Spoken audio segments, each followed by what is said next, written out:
Welcome to the audio edition of St. Giles in the Word for September 17th. Today we are reading from the Gospel of John, chapter 13, and from Exodus, chapter 16 in the New International Version. We begin today in John 13. It was just before the Passover festival. Jesus knew that the hour had come for him to leave this world and go to the Father. Having loved his own who were in the world, he loved them to the end. The evening meal was in progress, and the devil had already prompted Judas, the son of Simon Iscariot, to betray Jesus. Jesus knew that the Father had put all things under his power, and that he had come from God and was returning to God. So he got up from the meal, took off his outer clothing, and wrapped a towel around his waist. After that, he poured water into a basin and began to wash his disciples' feet, drying them with a towel that was wrapped around him. He came to Simon Peter, who said to him, "Lord, are you going to wash my feet?" Jesus replied, "You do not realize now what I am doing, but later you will understand." "No," said Peter, "you shall never wash my feet." Jesus answered, "Unless I wash you, you have no part with me." "Then, Lord," Simon Peter replied, "not just my feet, but my hands and my head as well." Jesus answered, "Those who have had a bath need only to wash their feet. Their whole body is clean. And you are clean, though not every one of you." For he knew who was going to betray him, and that was why he said not everyone was clean. When he had finished washing their feet, he put on his clothes and returned to his place. "Do you understand what I have done for you?" he asked them.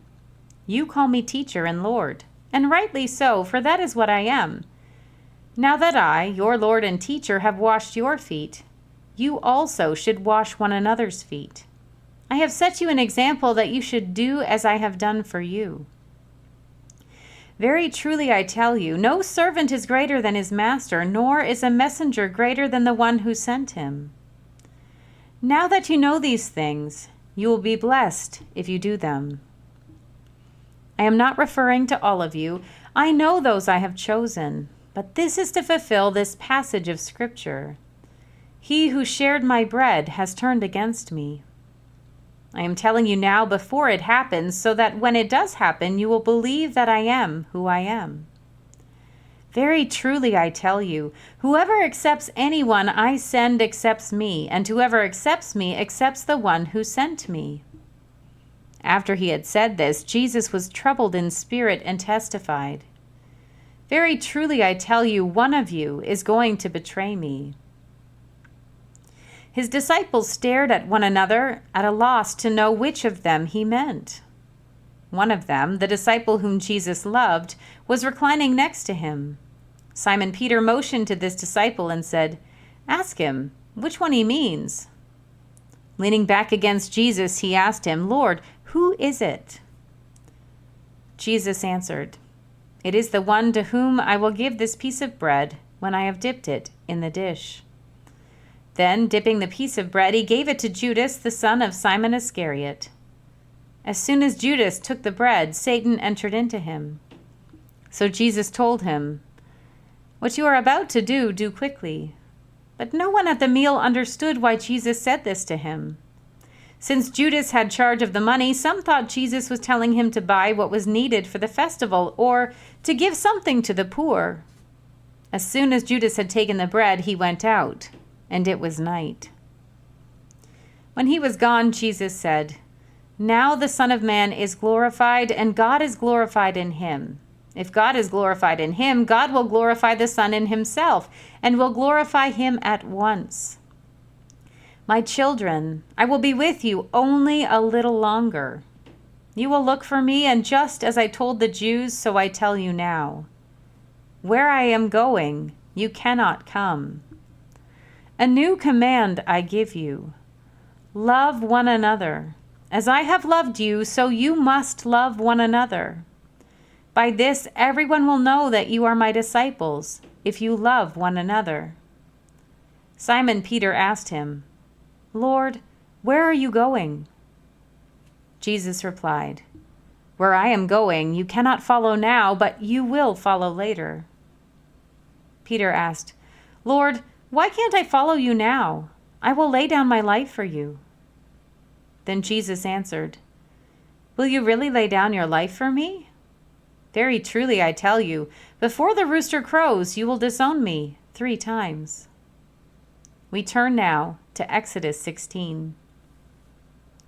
The whole Israelite community set out from Elim and came to the desert of Sin, which is between Elim and Sinai, on the 15th day of the 2nd month after they had come out of Egypt. In the desert, the whole community grumbled against Moses and Aaron. The Israelites said to them, "If only we had died by the Lord's hand in Egypt. There we sat around pots of meat and ate all the food we wanted. But you have brought us out into this desert to starve this entire assembly to death." Then the Lord said to Moses, "I will rain down bread from heaven for you. The people are to go out each day and gather enough for that day. In this way I will test them and see whether they will follow my instructions. On the 6th day they are to prepare what they bring in, and that is to be twice as much as they gather on the other days."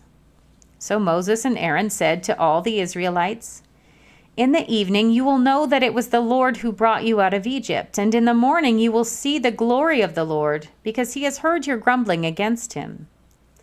Who are we that you should grumble against us?" Moses also said, "You will know that it was the Lord when he gives you meat to eat in the evening, and all the bread you want in the morning, because he has heard your grumbling against him. Who are we? You are not grumbling against us, but against the Lord." Then Moses told Aaron, "Say to the entire Israelite community, 'Come before the Lord, for he has heard your grumbling.'" While Aaron was speaking to the whole Israelite community, they looked toward the desert, and there was the glory of the Lord appearing in the cloud. The Lord said to Moses, "I have heard the grumbling of the Israelites. Tell them, at twilight you will eat meat, and in the morning you will be filled with bread. Then you will know that I am the Lord your God." That evening quail came and covered the camp, and in the morning there was a layer of dew around the camp. When the dew was gone, thin flakes like frost on the ground appeared on the desert floor.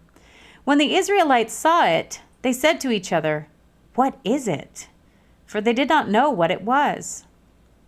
Moses said to them, "It is the bread the Lord has given you to eat. This is what the Lord has commanded. Everyone is to gather as much as they need. Take an omer for each person you have in your tent." The Israelites did as they were told. Some gathered much, some little.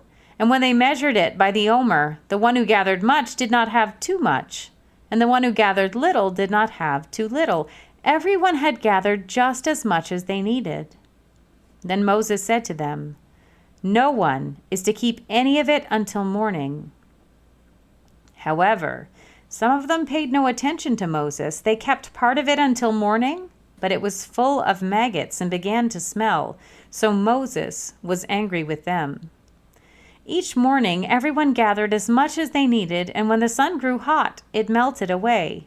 On the 6th day they gathered twice as much, 2 omers for each person, and the leaders of the community came and reported this to Moses. He said to them, "This is what the Lord commanded. Tomorrow is to be a day of Sabbath rest, a holy Sabbath to the Lord. So bake what you want to bake and boil what you want to boil. Save whatever is left and keep it until morning." So they saved it until morning, as Moses commanded, and it did not stink or get maggots in it. "Eat it today," Moses said, "because today is a Sabbath to the Lord. You will not find any of it on the ground today.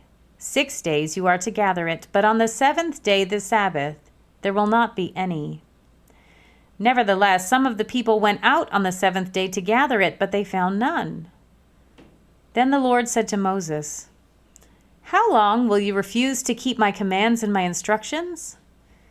Bear in mind that the Lord has given you the Sabbath. This is why on the 6th day he gives you bread for 2 days.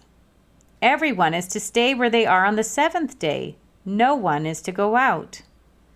So the people rested on the seventh day. The people of Israel called the bread manna. It was white like coriander seed and tasted like wafers made with honey.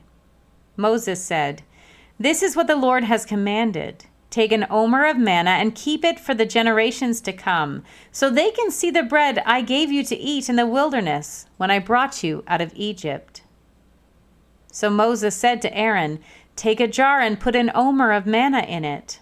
Then place it before the Lord to be kept for generations to come." As the Lord commanded Moses, Aaron put the manna with the tablets of the covenant law so that it might be preserved.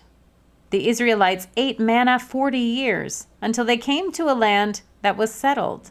They ate manna until they reached the border of Canaan. An omer is 1/10 of an ephah. Here ends our reading for today.